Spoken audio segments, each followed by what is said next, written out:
ஓம் சாந்தி. அவ்யக்த சமிகை 28 மே. யோக பலமுள்ள அமைதி சுரூபமான ஆத்மா தனிமையில், அதாவது ஏகாந்தவாசியாக இருப்பதன் காரணமாக எப்பொழுதும் ஒருமுகத்தன்மை உடையதாக இருக்கின்றது. மேலும் ஒருமுகத்தன்மை இருப்பதன் காரணமாக விசேஷமாக 2 சக்திகளை அடைகின்றார்கள். ஒன்று பகுத்தறியக்கூடிய சக்தி, மற்றொன்று நிர்ணயம் செய்யக்கூடிய சக்தி. இந்த 2 விசேஷமான சக்திகளே விவகாரம் மற்றும் பிறருடைய தொடர்பில் இருக்கக்கூடிய அனைத்து பிரச்சனைகளையும் தீர்வு செய்வதற்கான சாதனமாக இருக்கின்றது. பாப்தாதா இன்று இந்த அவ்யக்த சமிகையில் நம்முடைய தினசரி வாழ்க்கையில் நாம் எவ்வாறு சந்தோஷமாக இருக்க முடியும் என்பதற்கான யுக்தியை கற்றுத்தருகின்றார்.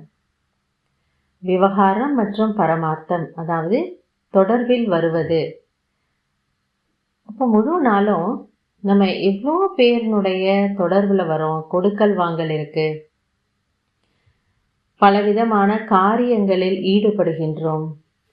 அப்போ பலதரப்பட்ட ஆத்மாக்களை நாம் சந்திக்க வேண்டியதாக இருக்கிறது. அவர்களோடு நமக்கு காரிய விவகாரங்கள் இருக்கின்றது.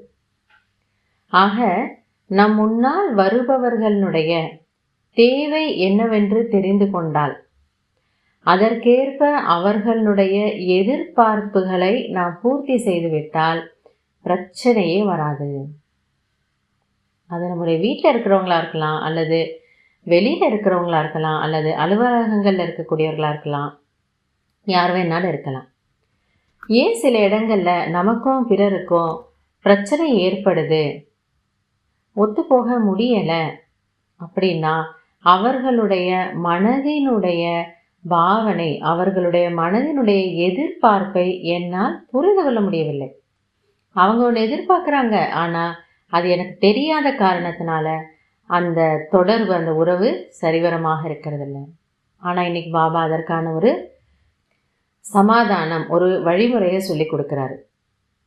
அவர்களுடைய மனதின் பாவனையை புரிந்து கொள்வதற்கு 2 விதமான சக்தி வேணும். பகுத்தறியக்கூடிய சக்தி, நிர்ணயிக்கக்கூடிய சக்தி. அவங்களுக்கு என்ன தேவைங்கிறத பகுத்தறியணும்.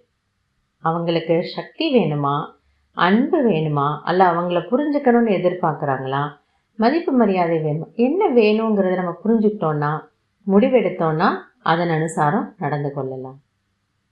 அப்போ இந்த 2 சக்திக்கு தேவையானது என்ன? மனம், புத்தி ஒருமுகப்பட்டு இருக்க வேண்டும். என்னுடைய புத்தியே தெளிவாக இல்லை, அதில் வீண் எண்ணங்கள் இருக்குது, குழப்பம் இருக்குது, அல்லது வேறு ஏதாவது சிந்தனைகள் இருக்குது, கவலைகள் இருக்குது அப்படின்னா புத்தி அலைபாயுதுன்னும் பொழுது அங்கு பாபாவுடனான நமக்கு இருக்கக்கூடிய தொடர்பு தெளிவாக இருக்கிறதில்ல. அப்போ அந்த லைன் கிளியராக இல்லைன்னும் பொழுது அமைதி சக்தியும் இருக்கிறதில்ல. எதில் இருக்கிறவங்க கூடிய மனதை நம்மால் புரிந்து கொள்ள முடியாது. அதனால தான் சொல்கிறாரு, ஏகாகிரத்தன்மை, ஒருமுகப்பட்ட தன்மை வேண்டும். புத்தி ஸ்திரமாக இருக்கணும், அலைபாயாமல் இருக்கணும். அதற்கு என்ன சொல்கிறாரு? ஏகாந்தவாசியாகுங்க. தனிமை அப்படின்னா ஏக்குக்கே அந்து, அந்த ஒருவரினுடைய அந்து, முடிவுனா என்ன அர்த்தம்? ஒருவருடன் இருக்கக்கூடிய பயிற்சி, ஒருவருடைய அன்பில் மூழ்கி போகக்கூடிய பயிற்சி. அந்த ஒருவருடைய அன்பில் மூழ்கிட்டோன்னா மனம், புத்தி தெளிவாக ஆயிடுது. இந்த 2 விசேஷமான சக்திகளும் பாபாவிடமிருந்து நமக்கு வரதானமாக கிடைத்து விடுகிறது. ஆக பாருங்களேன், அந்த ஒருவருடன் நம்முடைய தொடர்பு சரியாக இருந்ததுன்னா மற்ற எல்லோருடனும் இருக்கக்கூடிய நட்பு, உறவு ரொம்ப சுமூகமாக ஆகிவிடும். ஏன்னா நம்ம எல்லாரும் ராஜ ரிஷிகள், ராஜ்யத்தில் போகக்கூடியவங்க. அப்போ இந்த 2 சக்தி ரொம்ப ரொம்ப அவசியமானது.